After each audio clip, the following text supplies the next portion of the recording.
One, two. All right, let's roll. Welcome.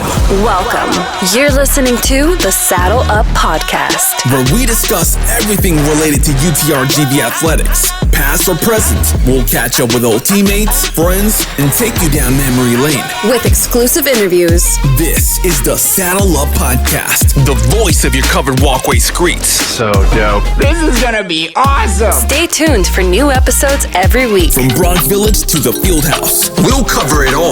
Hell yeah, dude. Carpe diem. So saddle up and let's go. Let's go. Saddle up, partner. Welcome to another episode of Saddle Up Podcast. And this is kind of different. Not just another one, though. No, this is the first one like this. It's the first time that G and I have been in the same location doing an episode. Mm-hmm. And we are live on campus with Coach Lord from the women's basketball team. Coach Lord, thank you for blessing us with your presence this morning. Yes, absolutely. Well, I appreciate y'all and what you're doing for UTRGV and the athletic department and really just the school in general. You guys have been awesome, and it's been fun to listen to your podcast, and thank you. Glad to be a part of it. We paid him to say that. Because I don't think anybody watches the show. So. But they will after they see that Coach Lord is going to be on. So that's why this is really important to us. Yeah. So we're recording live from the Union Center, the Student Union Center, and we want to give a shout out to Jonah and Sarah and the athletic department. Yes. For obviously getting you here in the morning, and getting you on the show, but through the hard work, the setup and everything. So shout out to Jonah and Sarah for that. I'll tell you what, we have the best support staff in the country. They make our job really easy. It starts with Jonah, and you got Mikey here, Sarah. We're so blessed to have the staff we have. Yeah. And, they really put on a good show, which we'll talk about later. We got Midnight Madness tomorrow night. And that's why we're here, But exactly. Everything they do, it goes underneath the scenes that people don't really see, but they're amazing. Yeah. So, Coach, tell us, okay, so you cut your teeth in high school, right? We'll get into your journey here in a little bit, but you found your way in 2018 here. Tell us the journey you had from high school. You just got into the Hall of Fame, correct? So congratulations for that. Thank you. Yeah, we can talk about that a little for sure. Yeah. Yeah. So tell us about your journey, how you got from high school coaching, JUCO, Pittsburgh State, and now UTRGV. You took the Greg Popovich journey. I took every level, baby. Coach Pop, baby. No, I grew up in Waco, Texas, and in 1988, senior in high school, and me and four of my buddies went to this little college in Kansas called Tabor. Probably never heard of it. It's an NAI school. Yeah. They all left after first semester. It was culture shock, coming from Texas to this small Christian college. Yeah. And I ended up staying and loved it, and ended up meeting my wife. She went to another university in the same league, and I student taught at a school called Wichita Heights High School, and they offered me the job right after that. And in Kansas, in right? Kansas, yeah, because there's one in Texas. Just wanted to make Wichita sure. Heights. Yeah. No, I stayed in Kansas. My wife's from Kansas. We got married young, and long story short, I coached football for 11 years. I coached baseball for 7, and I coached basketball boys side for 2. And then the girls' job came open, and I'd really never even seen a girls' game except for they played before we did. It's true. It's true. It's true, yeah. Yeah. But I was 25 years old, and it was at the end of my second year of teaching and coaching, and I wanted to be a head coach. And I got a chance to be a head coach at a young age, and the first 5 years was just trying to figure out how to coach women's basketball. And I think we were like 55 and 56, and then we went 92-8 or something like that, and should have won 4 in a row state championships. 6A high school, we won 2. You definitely figured it out. We figured it out. Yeah, you did. Had a lot of good people around me, obviously, and then I got my master's to be a principal. You know how you got to try to move up the old money ladder there. Yeah. But we had sent about 17 players to Division I, Division II, JUCO, and I'm like, I got to try this out, and then I went to junior college and kind of went from there.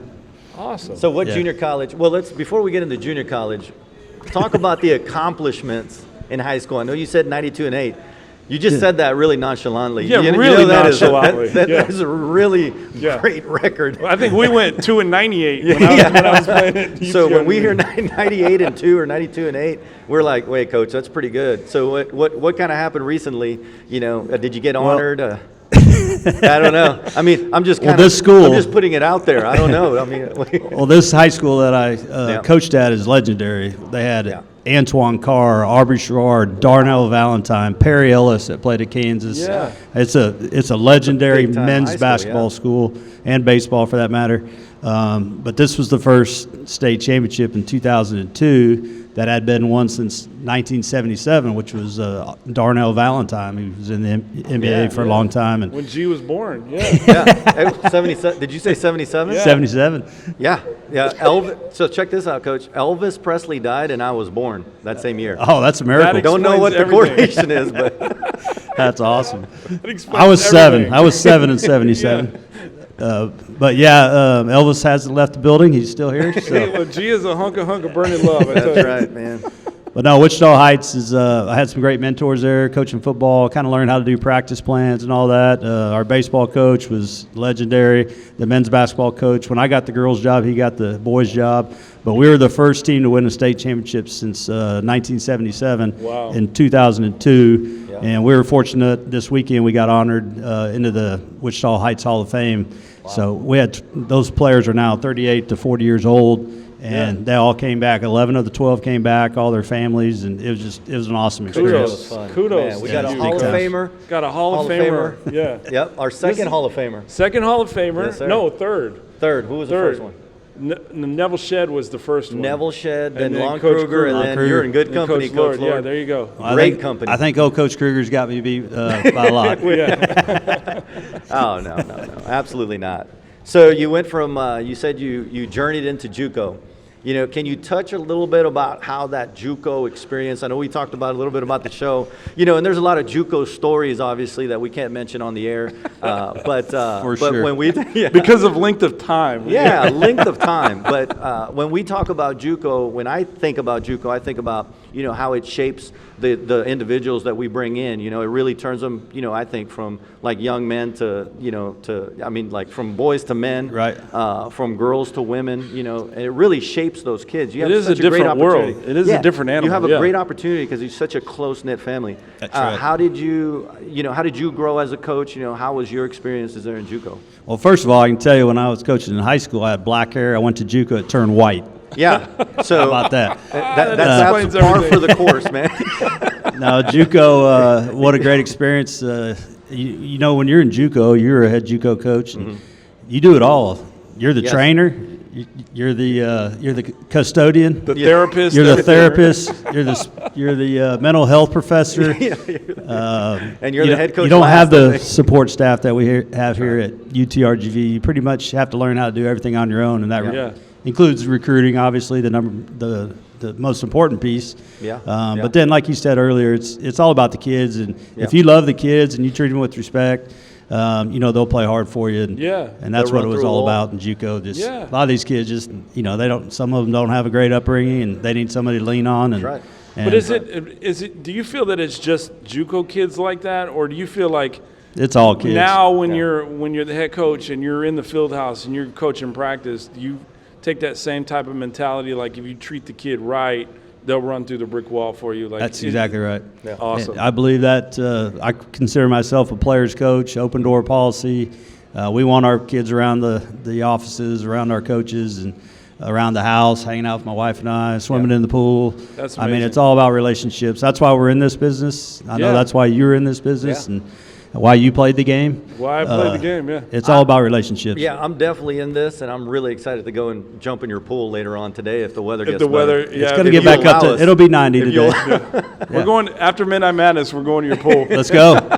Let's go. We're going streaking. Oh man, edit that part, man. Edit that part, yeah. So, Coach, you went from JUCO, obviously, you know, made a huge impact there. What was your next step after JUCO? After JUCO, we were there 3 years. Had some really good teams and won the Jayhawk Conference our last year. Great. That's a great conference. It's a great league. Yes.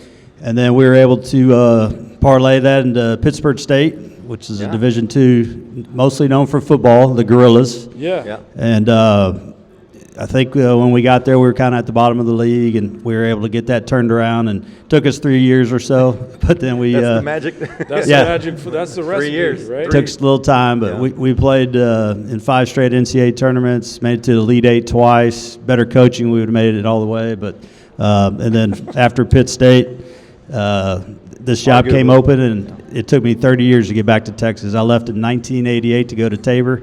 30 years later, I finally got back to my home state. Growing up in Waco, right? Had you ever been down in the valley before, like South Padre Island, maybe with family vacation or something? Or spring break. Spring break, whatever, maybe. you know. Well, to be real honest with you, our senior trip was at South Padre Island. Yeah. Okay. But I had been there 2 or 3 times with family, and Yeah. it's a lot more fun when you don't have your family with you. And, It was, Coach, some fun. just to clarify, it was for a beach cleanup mission, right? That's right. Yeah. Through the Okay. church. Yeah, through the church, Pancakes, serving pancakes. I got you. picking up plastic bags and bottles. Yeah, of course. My dad was a Baptist preacher in Well, Waco. there you go. So, Yeah, it was- we it had to was a take the mission youth trip. group down there to That's Padre. right. And, oh, yeah. That's Awesome. right. So you kind of talked about, obviously, high school and then JUCO and then D2. Now you're, at UTRGV. What is kind of like your 11 herbs and spices for like just how you coach? I mean, you've had tremendous success. So what is it that you implement into every team that you coach that makes you successful? What's the recipe? Yeah. Right? What's Coach Lord's recipe? Love. Love. Love the kids. I love that. That's all. I mean, you just got to. It's why we're in the business. It's why Sarah has a job. It's why Jonah has a job. It's why our athletic director has a job. It's all about the student athletes, and we talked about it earlier. But you treat them with respect, and you love them to death, and that's been pretty successful for 30 years. And it's nothing very special. It's just treating kids the right way. When we interviewed Jim Lancaster, great legend, right? And there was always a sign when you walked into his training room, and it said, they don't care how much you know until they know how much you you care. care. Yeah. And I always remembered that as a student athlete, seeing that, and then I took it with me as a coach. That's right. So it shaped the way. I always thought about that image of that sign up there, because they really don't care what you know. No. And another, we always were taught, treat people like you want to be treated. That's right. Yep. Well, now it's different. It's treat people like they want to be treated, not like we want to be treated. Right. So it goes back to the student athlete. Every student athlete is different, and if we treat everybody the same, then we're not going to get the results we want. So we got to really dive into what do you need, man? Yeah. What do you need? That's right. Yeah. And if you So it do goes that, back to that therapist role that you learned That's right. when you were in JUCO, As a JUCO, right? that's right. It all goes back to JUCO. It always cycles back to JUCO. Everything goes back to JUCO. I can attest Right. to this. Yeah. No doubt. Yeah. I never had the opportunity. Yeah. I mean, I came straight to Pan Am or UTRGV out of high school, but some of my teammates came from JUCO, and they would tell me stories. And then years later, my son goes to JUCO at Lamar State Port Arthur, and he played for a head coach that was an assistant here like 10 years prior. Oh, wow. So it was kind of all full circle, and Evan thrived. My son Evan, he thrived in JUCO. He's like, that was the best experience he's had thus far playing college basketball. So There's awesome. great experiences that you take, and then there's obviously, my wife gets upset at me for whatever reason. I always blame it on my JUCO days. Always blame It it. always goes back to JUCO. Always, everything goes back to JUCO. Babe, I was in JUCO. Remember? But your son, he had a good experience because he probably had a good leader. Yeah, And he had a exactly. good coach. Yeah. And He did. JUCO, you got all types of coaches, and if you have some good ones, it can be a great experience for everybody. That's right. Absolutely. Lance Like I said, Madison, coach. Shout out to Coach Lance Madison. He was Lance Shout out to Madison. Coach, man. Yeah. So, Coach Lord, you're heading into a promising season. You're really excited about it. You got 10 returners back. I think Four starters, right? 4 starters. Come on, Wow. Coach. Man, that 5th guy, you might want to, suit up If this you can guy give me- if you need a postman. If you can give me a new social security number and But, and a wig, maybe, I don't know. But Talk to us a little bit about the season, how you're looking forward to it and all that good stuff. We had 2 years of COVID where we couldn't recruit. They wouldn't let us bring anybody on campus. So, when you got to pass 23 other Division I schools before you get here, it was tough on us, and we struggled for a couple years. I mean, we were still competitive, but we didn't get to the top like we were the first couple years. So now we feel like last year we had 10 new players. All 10 are back. and 6 of those were JUCO. It all goes back to Yeah, JUCO. it all go, goes back baby. to JUCO. And 4 of those were starters, so they got their feet wet in the WAC last year. It's a tough league now. It's you fly everywhere, and the travel's brutal. But it's also awesome. You get to go to Seattle, California. Yeah. You know, we go to California, go to the Lakers game. I mean, it's awesome. I live in San Diego, so Give this guy a shout. Give me a shout out when you Absolutely. when you go play. What is it? Cal Baptist. Cal Baptist CBU. Yeah. Well, why don't you go to the Lakers game with us? They're playing the Bulls. We're going to the we'll Bulls go. Laker game this year. Yeah, definitely go. Yeah. All right. He's not gonna say no to that. You heard it here There you first. go. It's on. Can tape. we do this? Can we offer a buffalo chicken sandwich for a Yeah, Lakers we ticket? can. Okay. Yeah. Yeah, we'll just From trade Wing straight Barn. up. From Wing Barn. Wing Barn is the official sponsor. So Yeah. hey, take a chicken sandwich. Nice. I love me some Wing Barn Sir, right yes, by my sir. house. Yes, sir. So something you said right now that really caught me was you brought in 10 last year, and all 10 are returning. How amazing is that, given the landscape of college basketball with the portal, where kids are now like, well, I didn't like it, or he didn't play me enough, or whatever, and Or he they looked just at me wrong. and Yeah. he looked at me wrong, or whatever, like whatever the case is, they get in their feelings, and then they hop in the portal, like that. That's a testament to your style, that recipe, and being able to bring back 10 of your recruits from a year ago, and they're all coming back. So It's love, man. that is love. Goes back to love, baby. No, we got a great staff, and but we have a really great group of kids too that really got along, and we graduated a couple players, and but the core of our team is all back. And you know, if you really look around UTRGV today, when you're walking around, things have changed. Oh yeah. Number one, it's really attitude, just the whole university. It's, you know, we spent a lot of time building all these new facilities and getting the medical school going. You know what's really going right now? Athletics. Oh, And yeah, the for money's sure. the money's coming in. Facilities are getting better. We got top quality coaches in our department now. We got a great leader in Chase and Molly. And that's why I took this job 6 years ago, is because of the vision of this place. Well, now we're finally starting to see It's coming to fruition. it's coming to fruition, and there's no reason, none, while men and women's basketball can't get to the NCAA tournament in the next 2 or 3 years, because we are growing, and I'm so excited to be a part of it, and I can't wait to see what this I university believe does. that as well. Wow. Well, I believe that as well. Yeah, with the players, with great coaches, and everything you have around you, Coach. Man, I know you're going to be successful. We're fired Yeah. up. Yeah. We love the Vaqueros and this community. Just drive around the community. There's 60 new housing developments going up in Edinburgh. Yeah. This place is on steroids, man. It's crazy. Yeah, And- absolutely. And the culture, the people here are just unbelievable. Love them to death, and so I'm just fortunate to be here. Yeah. To take those steps to get to this place, I grew up in Waco. Yeah. I'd rather be here than Baylor. I mean, this place is awesome. Yeah. I mean, my sentiments exactly. So, wrapping up, when is y'all's first home game? When can the students and the large crowd that we have here in front? Well, first of like- all, Hey, Midnight appreciate Mad- all y'all coming out too. Yeah. Thanks, guys. Appreciate it. Midnight Madness tomorrow night. Midnight Madness. Midnight tomorrow night. Madness. Yeah.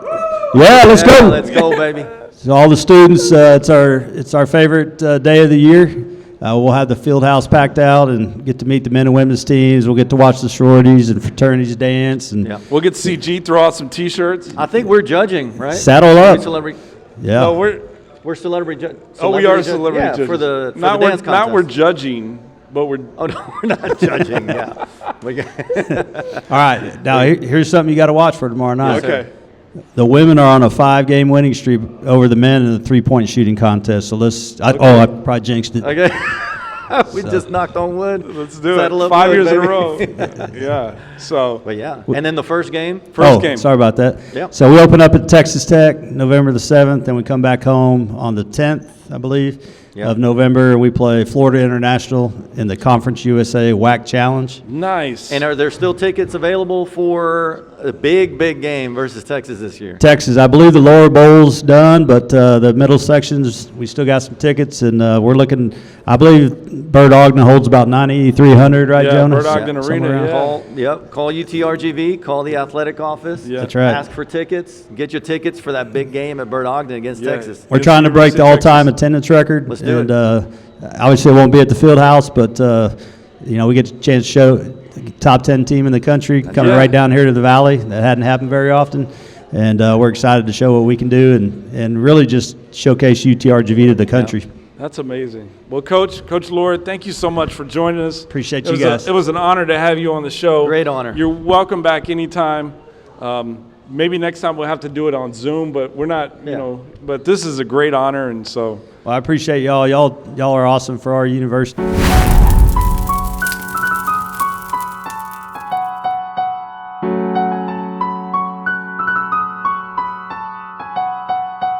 Like we weren't supposed to come up with something this clean. Like something happened.